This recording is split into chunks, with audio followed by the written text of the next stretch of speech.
Thank you. Yeah. And is Monica nearby? Monica. She's outside. Yeah, call her in. I don't know which button to push here. First of all, I'm going to ask you to raise your consciousness just a notch. It's the mid-afternoon, what would you say, totalitarian thing. Stand up. Everybody stand up. There we go. Everybody take a deep breath.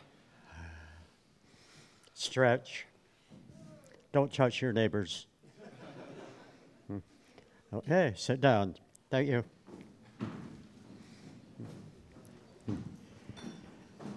That shows the power our speaker has.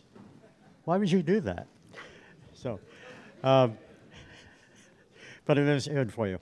I need to get my screen up.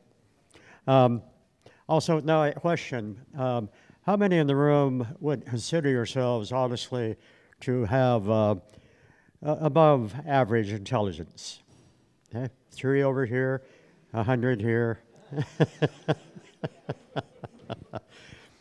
Anyway, you may have read a recent survey of the general population show that 90% of the general population believes that they have above average intelligence. Mm-hmm. This bodes very well for our culture. Okay? I have a lot of smart people besides yourselves. So, now, the concept intelligence has a lot of different references. It's just kind of an ambiguous term. It's used widely, not very precisely. Same with the terms consciousness, awareness, and what have you. But they do have a very specific reference in terms of what Woody Allen called his second favorite organ, the brain. Now, how many of you ever held a human brain, not a live one, but a human brain in your hand? Any of you? A couple of you. Excellent. I did so at a presentation by a grad student at Berkeley, and it changed me. It's small. It's tiny compared to what you think it would be, maybe the size of a small grapefruit. And you realize it's not one organ. First of all, you have the 2 hemispheres, you know that well, and they're not just separate, they are divided by a sheet of membrane, which is like clear plastic. There's 2. In addition, down at the base where the spinal column would connect, you have the cerebellum. This is like the most primitive lizard brain. It's been there for millions of years, and we now carry it. Right atop of that is another very distinct organ, the cerebrum. And that's something all mammals have. It's a perceptual level device, and it kind of processes data from the cerebellum and helps you retain memory and understand the relationship between certain specific actions and things. And then we have the cortex, the measure part of the brain, which handles all manner of different functions.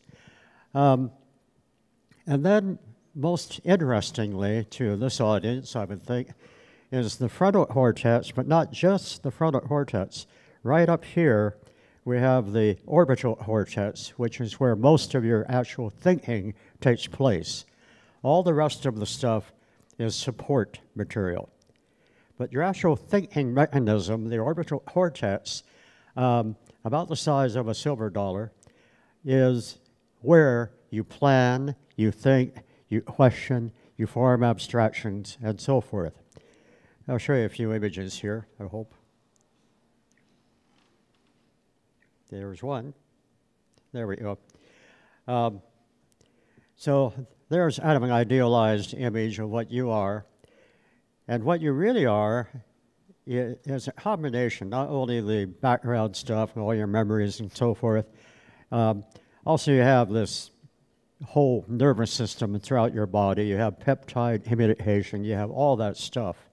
If you saw the first version of RoboCop, they pull a brain out, and it's not just a brain. There's all this oop hanging off of it, which is the real continuation of your nervous system. But again, it's all focused on feeding this part right here. Now, you can see the different components there. They are very distinct organs. They have evolved separately. They are shared by many of our animal friends. The interesting part, above all, is that several other organs are not visible. They include the hippocampus, the amygdala, and of course the orbital cortex. They're not seen. They're not obvious when you hold the little brain in your head. Here's kind of a pictograph of all the variety of functions that go on. And the reason we know that certain areas of the brain handle certain chores is that when a brain is damaged in some area or another, certain functions stop. They don't work anymore. And so just through, simple deduction, it seems, okay, these are the functions that occur in this area. Now, the evolution of humankind, of the brain, is an evolution that follows throughout the entire animal kingdom. Your little lizards, your snakes, your birds, your small mammals out up to the more complex ones, they all have the same components. We have more cortex than many creatures. Now, whales and porpoises have larger brains, it's said, but they don't have the frontal cortex. We're the only species that happens to have that. And that proved to be of interest to, somebody, Dr. Freeman, who used to destroy human brains for a living. I'll show you more of him in a moment. The brain is not just a lump. It's a kind of a jelly-like material, but it's living. It's a living organism, living independently of your other organs, and it's generating new neurons. It used to be thought you were born with all the neurons you'd ever have. Not true. That's well proven now. New neurons are created in the hippocampus. They migrate up. Right this very moment, as you are understanding what I'm saying, neurons are being generated. Axons, dendrites, and so forth are being generated. And they're waving around. They're looking for more information. And by the end of this talk, as by the end of every other talk here, any new information you retain has a physical component in your brain. It has grown. It's at a very tiny level, microscopic, but it does the job. And that's you. And then these neurons migrate up. So right this very moment, you have little neurons who are creeping up your brain from the central portion of the hippocampus up to the upper layers. Now, is that spooky or what? I found it very spooky. And, but also kind of stimulating in some ways. Here's an X-ray. Oops, sorry. That's the migration image. Let me move on here. This is the area of the orbital cortex. It's just right behind the nose up here. It's right next to the amygdala, interestingly. That has implications we can't deal with right now. But it is where the action is. That's where being a human is. Other creatures have all the other stuff we have. They don't happen to have this little guy. And thanks to MRI, imagery, we can spot which parts of the brain are turned on at any particular moment, or which are more turned on than at other times. And that's how we can identify the location of the orbital cortex. Presumably, this person in the MRI is thinking a lot. That reminds me, my friend Peter Voss here told me once that part of his diet control is thinking very hard because it burns calories. Remember saying that? That's right. So if you want to maintain weight loss, just think really hard. Keep turning on that part of the body, okay? There's this famous railroad worker years ago who was playing with dynamite caps like we all used to do when we were kids, and one blew up and sent this shaft of steel right through his brain. No real harm done. The brain is quite amorphous, and you can do that. There are people nowadays who are shooting nails, not deliberately, but shooting with carpenters who are shooting nails into their brain, and he pulled them out, no harm done. In this case, this rod went right through his orbital cortex, and so gradually he couldn't think anymore really constructive thoughts. His personality changed. It became kind of hard to deal with. And like so. Now, here's the guy who made a living out of this, Dr. Freeman, who evolved the this is both funny and horrible at the same time. See these guys standing around here? They're watching Dr. Freeman drive an ice pick through this patient's orbital cortex, up through the nose, or later on they evolved it to do it through the eyeball. Drive right through it, stir it up, so that the orbital cortex was not functioning anymore. And that created a patient who was docile. They could eat, they could feed themselves, and they could sit around, but they weren't bothersome anymore. So he used to drive around in the lobotomy mobile, his Cadillac, to mental hospitals all over the country, teaching people how to do this. And if you ever wondered how low a profession can sink, just observe the doctors and medical personnel standing around here, okay? Just be aware of that. So there's a purpose to that further on. Meanwhile, thanks to transcranial MRIs, it's going to get easier and easier to follow your own mental functioning. Now, I'm going to tell you a big secret right now, and it'll be useful to some of you. Now here's a brain that's lit up in different ways. You can actually, just with a little practice, turn on any particular part of your brain that you want to. You can turn on the frontal cortex, do a little planning. You can turn on upper parietal lobe and start getting images if you're trying to get to sleep at night. You can do a lot of stuff like that. And it's no harder than wiggling your fingers or moving your leg. It is you, and you can do it voluntarily. And if there's any source of free will, this is where it is. You can turn your mind on, or different portions of it at different times. It takes a little practice, but it's fun. And it's kind of better than following all this myriad of activity that people mistakenly call thinking. People will say, ask somebody, what are you doing? They say, oh, I'm thinking. What they're doing is daydreaming or reminiscing or ruminating or thinking dark thoughts, which are not thoughts at all. They're just things that are running through their mind. And this is the state of mind of most people most of the time. And it was said by a psychologist I knew, Nathaniel Brandon, years ago, that most people think only when they're in trouble. And thinking per se, that's another term that is loosely used. What it really means is purposeful, directed question asking. That's the function of the orbital cortex. You follow a sequence of questioning, answering, questioning, and so forth. And those who do that are functioning on an abstract level and are indeed experiencing intelligence. So now I'm a fan of biomimicry. In architecture, we find we learn a lot from nature that can be applied to architecture, to buildings. Millions of years of trial and error, and we can make buildings that generate more power than they consume. They can eat pollution. They can eat waste. They can heat and cool themselves. They can do a lot of stuff just by following simple natural principles. And so I am in favor of following the model of a brain structure as a means of perhaps emulating and creating artificial intelligence. Now, it's true, if, as was said earlier, you see a bird fly and then try to flap your wings, that ain't going to work.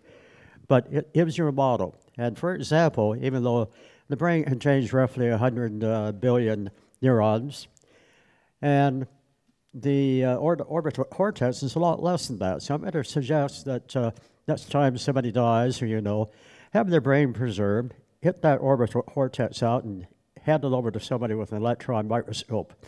There's a fellow, by the way, there's a doctor at Princeton who, after Einstein died, he stole his brain. And he was on the run. He was a fugitive. And he spent every night at a dining table, wherever he was living, staring at Einstein's brain, trying to understand it. It was a little too much of a macroscopic level. You need to get down there and see the circuitry. What circuitry is different about the orbital cortex from any other part of the brain? Also, in terms of consciousness, another component of consciousness is awareness. Now, our self-awareness is actually right up here, right above the forehead, right, just about in the forehead, right behind it. If that is straightening out, you will not be aware of yourself as a separate entity. Okay?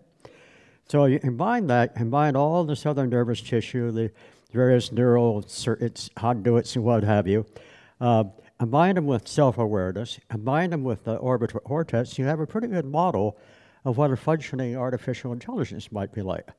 Meanwhile, I like to think of ourselves as making ourselves smarter, first of all, by becoming aware that you can grow your own dendrites. The more you use your orbital cortex and any other part of the brain, the more neurons you generate. You can actually grow your brain, okay? That's interesting. In addition, as has been established fairly well now by a number of institutions, I promised Peter I wouldn't dwell on this. I spoke on this at an international space conference in LA a couple months ago, and it made people nervous. I said, look, all you have to do, add a low electrode here and one here, run a low voltage current through it, you'll make yourself smarter. I couldn't get anybody to sign up for that. And, I mean, people take every drug known to humankind, right? Oh, sure. Oh, I'll take that. Yeah, boop. But running a low voltage current? No. However, it's been established at Johns Hopkins and other institutions, you can double your mastery of language, mathematical, and other skills, double it. Okay? People are still afraid to do it. So I'm going to be starting a school on accelerating technology. I'll be inviting our students. In fact, that'll be the entrance exam. Wire up, folks, and write me a report. Okay? So it'll become mandatory. Meanwhile, I'm following through on the various discussions during the day, which have been fascinating. I'm inspired to mention or describe a method by which Eric Drexler made research in nanotechnology happen. Eric sent me maybe 30 years ago, the manuscript for his book, Engines of Creation. And he moved out here from MIT. I was teaching at UC Berkeley at the time. I was privileged to sponsor lectures by Eric Drexler on nanotechnology. We get maybe 15 people, if we were lucky, okay? And anyway, he had a strategy. He said, we're going to start clubs in the universities, graduate schools, MIT, UC Berkeley, which is the one I ran, Stanford, and then we'll let them propagate around the country. Graduate students will learn about nanotechnology. They'll discuss it. They'll discuss the threats, the possibilities. They will graduate. They will become instructors. They will move up. They'll become professors. They'll become heads of departments. That happened to a T. At UC Berkeley right now, there are 50 different nanotechnology initiatives spread all across the campus, including the business school. They built the molecular foundry up the road near the old cyclotron, and anybody with a good idea about nanotechnology research can go up there and do some research. And that, I think, might be an excellent model for propagating what most people understand to be somewhat underfunded, undersupported research into general artificial intelligence. So I'll recommend that people think of that. Clubs going with the grad students. Grad students don't realize it. They're all suffering anxiety, depression, and drug addiction. But a few years down the line, they're going to be running the world. So, I might as well get them to run it the right way. So that's my proposal for propagating intelligence, propagating your own brain growth, and maybe propagating more and better, expanded knowledge and applications of artificial intelligence. Thank you very much.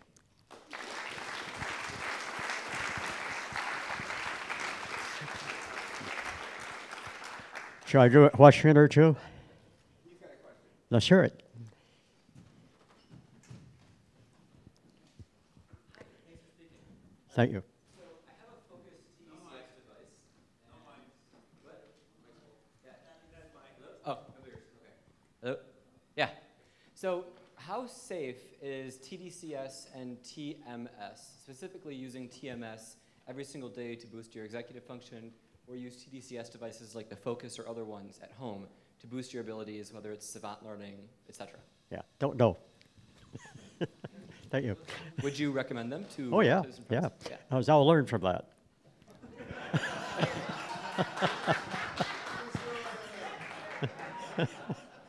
Good. You're volunteering, Heather. Right. Any others?